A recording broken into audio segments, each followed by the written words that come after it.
আমরা অধিকাংশ বাঙালিরাই আলু খেতে খুবই পছন্দ করি, তাই আজকে আমি নিয়ে আসলাম নতুন একটা আলুর রেসিপি। আর এটা হলো গিয়ে মাটির আলু কিংবা অনেকে জংলি আলু বলে থাকে।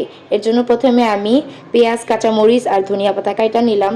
যেহেতু রান্না করব তরকারি, বাঙালি আমরা ঝাল খাবার পছন্দ করি।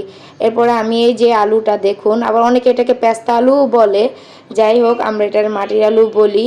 এখন সুন্দর করে ছিলে পিস পিস করে টুকরা টুকরা করে এই আলুটারে কাইটা নিই। কাটার পরে সুন্দর করে ধুইয়া আমি একটা সাইডে রাখি। আর এই আলুটারে আমি আজকে ইলিশ মাছের লেজ দিয়ে রান্না করব।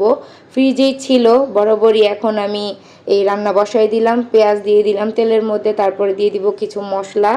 যেমন খুবই সামান্য মশলা দিব, হলুদ, মরিচ, তারপরে জিরের গুঁড়ো, লবণ, আর দিয়েছি সামান্য কিছু রসুন বাটা, কারণ ইলিশ মাছ দিয়ে রান্না করব, তাই জন্য আদা বাটা আর দিইনি।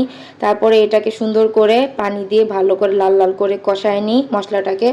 এখন আমি এর মধ্যে কাঁচা ইলিশ মাছটা দিয়ে মশলাটার মধ্যে মাছটা কষায় নিব। 5 মিনিট কষানোর পরে এখন মাছটা অন্য একটা পাত্রে রাখা এই আলু সবগুলা দিয়ে দিলাম এই মশলার মধ্যে। আলুটারে এবার এই মশলার মধ্যে সুন্দর করে লাল লাল করে কষায় নিছি, যাতে মাইটা মাইটা গন্ধ না আসে। একটু গন্ধ কি মানে এই একটা জাত গন্ধ তো থাকে সব কিছুরই, খারাপ না, ভালোই। এখন এই কষানো আলুর মধ্যে আমি দিয়ে দিব পানি।